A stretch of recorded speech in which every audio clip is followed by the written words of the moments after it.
Hello and welcome back to my channel. This is Trisha Shadden, the Inky Planner, and I'm here for a process video to show you how I pulled together this monthly spread in my A5 planner for October with these fun colors and a few fun decorative accents, but keeping it pretty simple all the way around. So I'm getting started here with a blank page. These are planned to create month on 2-page inserts that I print at home. And I love them because they make full advantage of the size of the A5 sheets. I get nice big boxes and they're undated, so I can use them, pull them in and out, use them however I want. And I'm going to date them with these little tiny number stamps and some VersaFine. I just got this smoky gray color from VersaFine. I've always loved my black onyx ink, and this smoky gray is just kind of a fun variation. It's a little softer than that. So I'm going to go through and stamp out my dates. If you've never done this in an undated planner, what I do, sorry for my head, you guys, I always do this. I get right on top of my stamping for best results. It's not the best video, but it is the best stamping results. So what I do is I take one number out of the stamp sheet and I go through the entire month and stamp out all of my ones at once.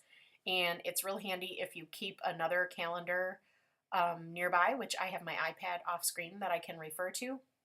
And then, so I've done all of my ones. I noticed here that I needed a couple more days to finish out the month of October, so I'm adding 2 more boxes for the 30th and the 31st. It just so happens when the month starts all the way over on a Sunday like that, I just don't have enough lines on this page. So anyway, and then I'm grabbing number 2, and I'm just going to count out my boxes, go all the way across, make sure that I land on the right one, and stamp all my 2s at the same time. So that's just a tip, helps it go a little faster.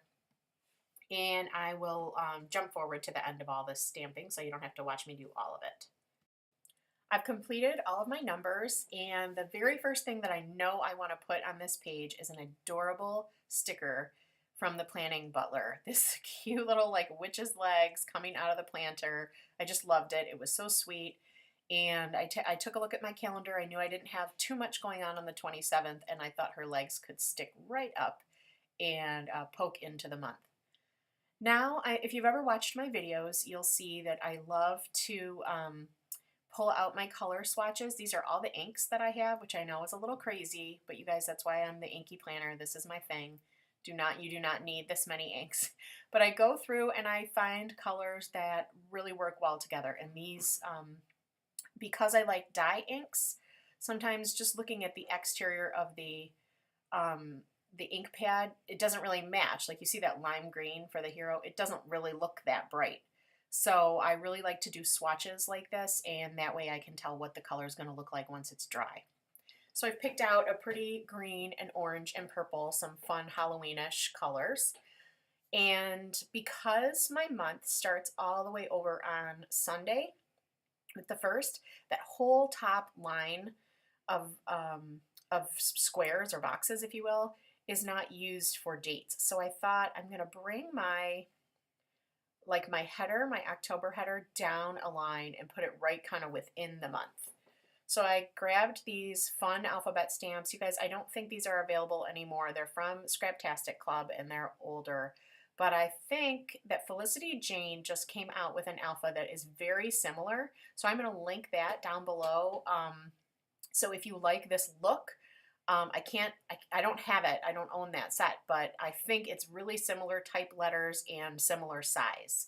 So you could check that out and see if that might work for you. So I decided to alternate my colors, and I'm starting from the middle. I want the word October to cross over the midline from one page to the other. So as you saw, I lined up my letters, and I'm starting with the B and working my way out from the middle on the right page. And then I'm going to start with the O, the middle O, and work my way left, you'll see, on that left-hand page. And that way I can kind of ensure that the whole word looks cohesive and it looks like it jumps across the page. So sorry about my hair, you guys. I know I've apologized numerous times for that, but again, it's the best way to get a good impression. You'll also see that I'm kind of rubbing the stamps on the back of my hand. You know, that is not necessary with great quality stamps, but sometimes with really bold images like this, I just really want to make sure that the ink is sticking really well to the whole stamp and not puddling up too much, and getting those little like balls of ink, especially with dye ink. So I just rub it on the back of my hand a little bit, and it really helps get kind of a nice solid impression. Now that I have the color infused into the page and my title done, now I'm feeling I want some black and white on the page. You know, I've got black down there in those witches' shoes and in that pumpkin, and plus, you know, just black and white. It kind of goes with the October Halloweenish theme. So I pull out some of my trusty favorite black and white washi, and I'm using this stripe across the bottom. And I'm just going to take, I went right over my sticker there, and I'm just going to take an X-Acto knife and just gently kind of trace the edge of the sticker and then peel up the washi from the top of the sticker, and that's going to make it look like the washi just goes right behind that sticker, even though I put the sticker down first.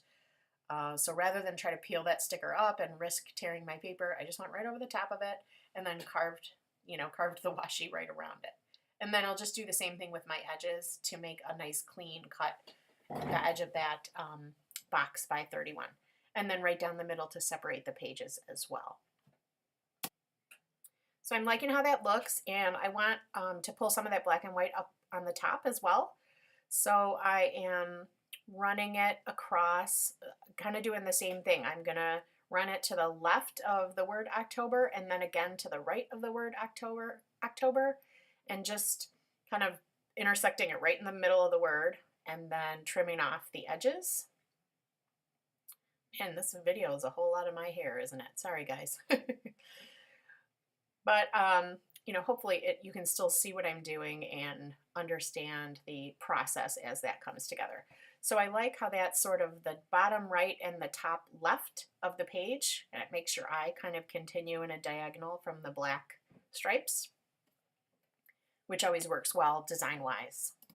So I shut my camera off for a minute while I was testing out some inks. The inks that I chose for my title were the Hero Arts Shadow inks, and they don't give my favorite second generation impression. You don't get as much ink or a great color in the second generation stamping. The Stampin' Up ink pad that you see off to the left there, kind of covering up the top corner of my page, those inks give wonderful second generation impressions. So what I was looking for was something really faint, same colors, but something really faint for little icons throughout the month. I just didn't want there to be so much bright color throughout the month. I wanted it more subtle. So you can see on a scrap sheet, I'm testing some various inks. They're not the same exact colors that I had up top, but they will give a better second generation impression. And I chose, I think it was Pumpkin Pie for the orange and Kiwi Kiss for the green. And now I'm trying to see if I can get a decent second generation impression on this purple color. This is Hot Mama from Simon Says Stamp, and it's just not coming out great on the second generation, so I'm just going through my purples to see if I can find another color that's going to work. And you can see me playing around with the different shades that I have in there. And I'm going to end up going with, again, another deep purple color from Stampin' Up, just because you can see you just get such a better impression on that second stamping. And I believe I ended up picking Blackberry Bliss. Let's see. Oh, no, Rich Razzleberry. That's another beautiful mauve purple color, and that's going to work great. Although you'll see this video is chock full of mistakes. So I left them all in, and I'll point them out as I go, only because, you know, we all make them. We all make mistakes, and sometimes knowing that other people do it is helpful, and also sometimes knowing like some ways to cover it up or correct it is helpful. So I'll point them out as I go, and you can see that, you know, we all end up messing up our pages. So I am referring to a list that you can see off to the left where I have just kind of scribbled out my events for the week. And I am going through and stamping out various items. Now you can see, oops, I made my first mistake. Here I was trying to stamp my first stamp and then get the second generation image, and I went right off the side of my tester sheet. Bummer. So I have this cool little eraser. This is from Tombow, and it is a two-sided eraser. It has like a sand, almost like a file side, and then the other side is a more traditional eraser, but it is nice and beveled, so you get kind of a nice chisel tip. Here I am getting more ink on my fingers and getting more ink on the page. Again, I told you this was chock full of mistakes, but what it does is it sort of roughs up the paper and buffs off like the top layer of paper fibers. And if you're working on a nice thicker paper, like this is an 80-pound weight paper that I use to print on, it's just, you just do it nice and slow. You have to be patient, kind of go in circles, and you can end up literally getting rid of the ink on those top, you know, couple of layers of paper. So it's a process. And it doesn't, I mean, if you had fully stamped down a big image, it probably wouldn't take it away. But you can see here, just really patiently, I'm working at it over and over, and I'm trying to smooth it with that regular soft side. And it gets the ink out of the page. I mean, it's a wonderful tool to have. You can do this with like a nail, those rectangular sanding blocks as well. But this is designed just for that purpose, and I love how tiny and chiseled it is, so you can really get into specific areas. Of course, I pull my pages back up, and I get more ink on my page down here in the corner. Oh my goodness, this one, I love how it turned out, but I had some bumps along the road with this page. So I'm like, okay, let's clean up my hands and try to get back to work here and see if I can avoid any more major problems. And of course, I do not. You'll see more come up, but I'm trying to now pay attention to stamping on my sheet, my scratch paper first to give me the first impression, and then onto my actual layout to give me that lighter impression. The orange is almost so light that you can't really see it, but it's up there. And those are just little volleyballs and soccer balls for my kids' games on the weekends. So at this point, I'm continuing along with all of my events, just referring to that page on the right, and just stamping in a little icon. You know, as I said, I'm using those sports icons for my kids' games. I'm using stars for just sort of general events, and I have a couple of anniversaries that I'm using hearts for. And would you believe I got more ink on my page down there? I've never given this sand eraser more of a workout than I did on this page. And I'm not even sure that I'm done. There might still be more problems to come. I'm not sure. But you'll see I kept this layout really simple. I think I did so much more damage control on this page rather than actual decorating. So let's go ahead and skip forward a little bit. I've written in using my Friction Slim pen. I've written in several of these events, and I'm just continuing to stamp through some of the icons. I didn't want you to have to watch all of that, so I just wanted to skip forward to this new set. This is from Sweet Stamp Shop. It has these adorable little images that are all Halloween related, and I love this little row of pumpkins.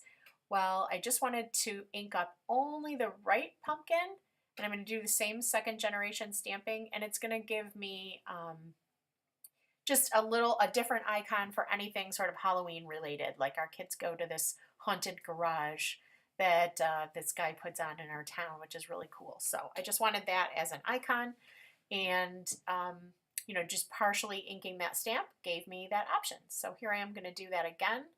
I'm going to ink it up with my orange ink, and I'm just kind of cleaning it up to make sure I only get one pumpkin inked.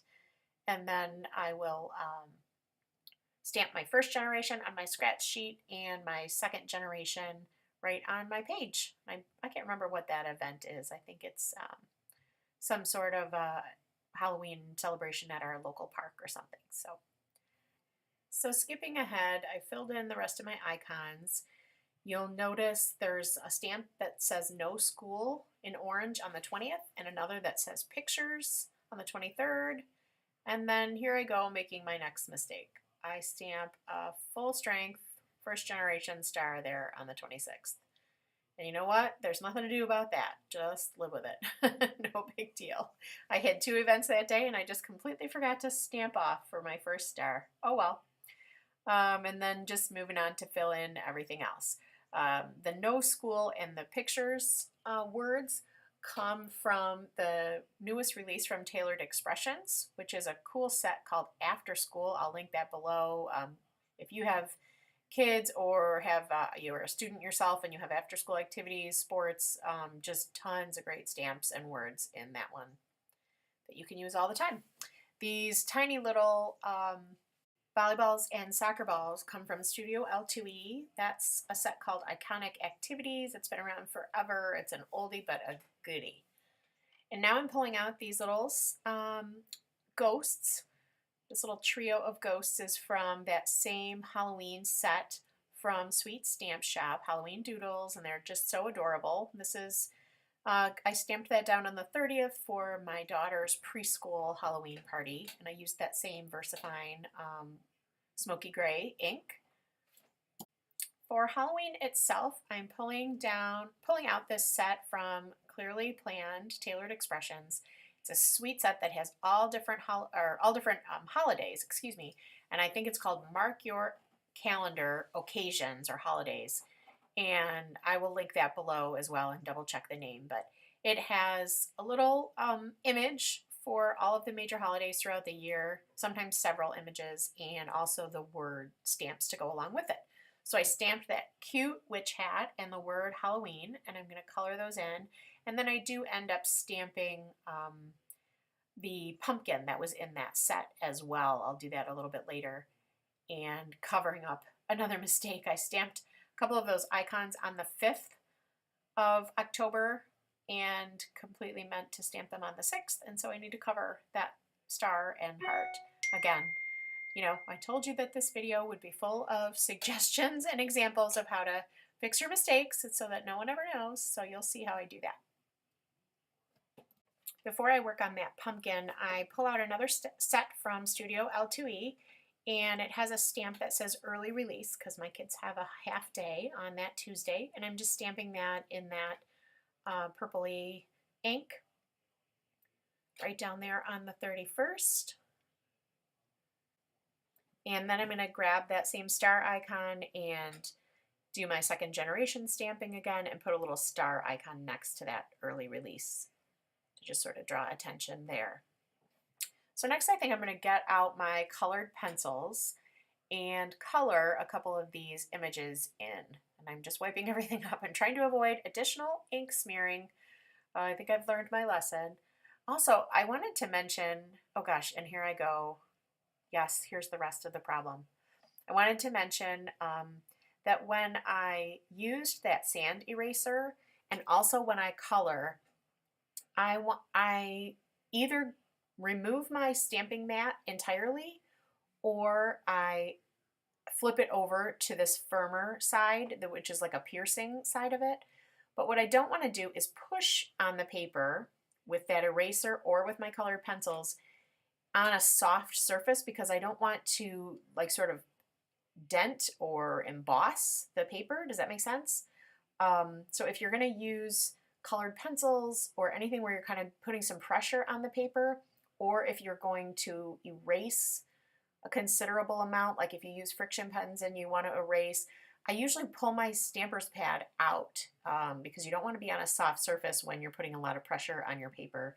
Otherwise you'll kind of warp it a little bit. So just a tip.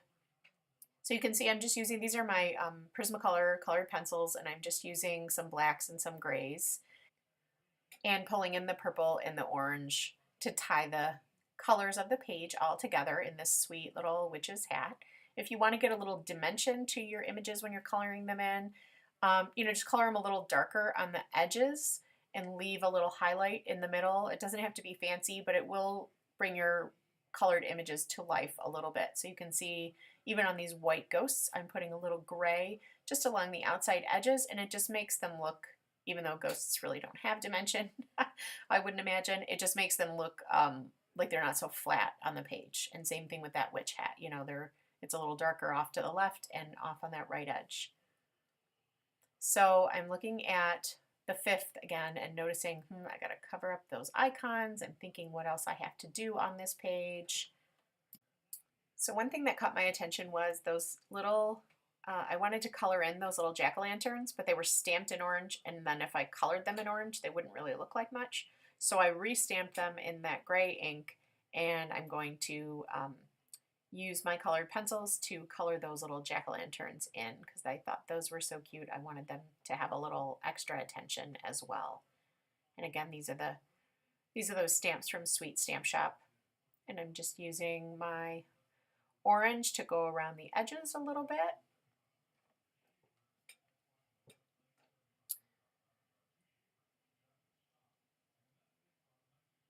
And I recommend just kind of standing back and looking at your pages periodically, kind of taking a break, stop your momentum for a second and say, okay, what does this need? And this is when I noticed, like, okay, I know I did that cool header with the October and I love how that looked, but the top still felt a little too white up there. And I wanted something subtle, so I grabbed this black and white check, and it is not nearly as bold as my black and white stripes are, but it does just provide a little bit of what I would call texture maybe across the top. Just a little color, a little interest, kind of fills a little bit of that gap, and I just liked how it ended up looking. It doesn't compete with those black and white stripes because it's softer and more subtle, but sometimes you got to just look back and see what your page, see what your eye tells you. What does it need? So here's where I'm thinking of how I'm going to fix my boo-boo on the 5th there, where I stamped some icons and I really don't have any events. So I'm stamping this cute little pumpkin. This comes from that same Tailored Expressions Mark Your Calendar set for the holidays. And I'm just digging to the bottom of my jar here because my tiny orange pencil is so little. I got to get it dug out there. And I'm going to pick a couple colors of orange, as I said before, to get a little dimension. I've got sort of a yellowish orange, a true bright orange, and then a more of a reddish orange. And so the yellowish orange I'm going to put in the middle where the pumpkin would have the most light on it, and then on the tops and the bottoms and the sides I'll put that kind of that true orange. And just real lightly kind of layer your pencils. Not that I want this to be a big coloring tutorial, but if you are going to add some stamped images to your pages and you want to color them in, just this little extra step can make your images look that much nicer. And then I'll use the darker to really add some shadows at the base of the pumpkin and off to the sides. It just makes it look a little more round, a little more realistic. And then I pulled that brown pencil for the stem. So you'll see I'll add a little color up there to the stem. And then I can cut this baby out and add it to my page, and no one will ever know that I stamped where I shouldn't have. Now I'm just finishing to cut out my tiny little image. I've left just a teeny white border all around it, especially when you've got those squiggly vines that are just single lines. You can't really cut those right up against the image. So I'm just using I use that Stampin' Up! 2-way glue pen. I love it, and that works great. It holds very well. I put that right on my page, adds a nice little pop of color, and I end up with another visual triangle. I've got that witch's hat down on the left. I've got the witch's legs down on the right, and then that pumpkin up in the center. It gives me a nice little triangle of images. So I'm done. I'm calling it a day. I'm going to pop this into my A5 Filofax planner. And then I have these month tabs in gray. These are from Studio Calico, and they're really nice and sturdy, and they just stick right onto your page and help you mark your month. And that is it. So there you have it, my completed page. I am really happy with how this turned out despite all the bumps and bruises along the way. I you know, I think it's important to keep that stuff in, keep it real with you guys so that you know that these things don't always just magically appear. It's a process. And just like all of you in your craft rooms, I'm sure you make mistakes or things don't come out as intended. But I am always grateful to share my process with you and the fact that you tune in to watch. Please give it a thumbs up if you are happy with what you're seeing here. And if you'd like to see more, subscribe to my channel to be notified when I put up new videos. I did just record another process video, so I'll be editing that and publishing that shortly as well. Thanks, everybody. Have a wonderful day.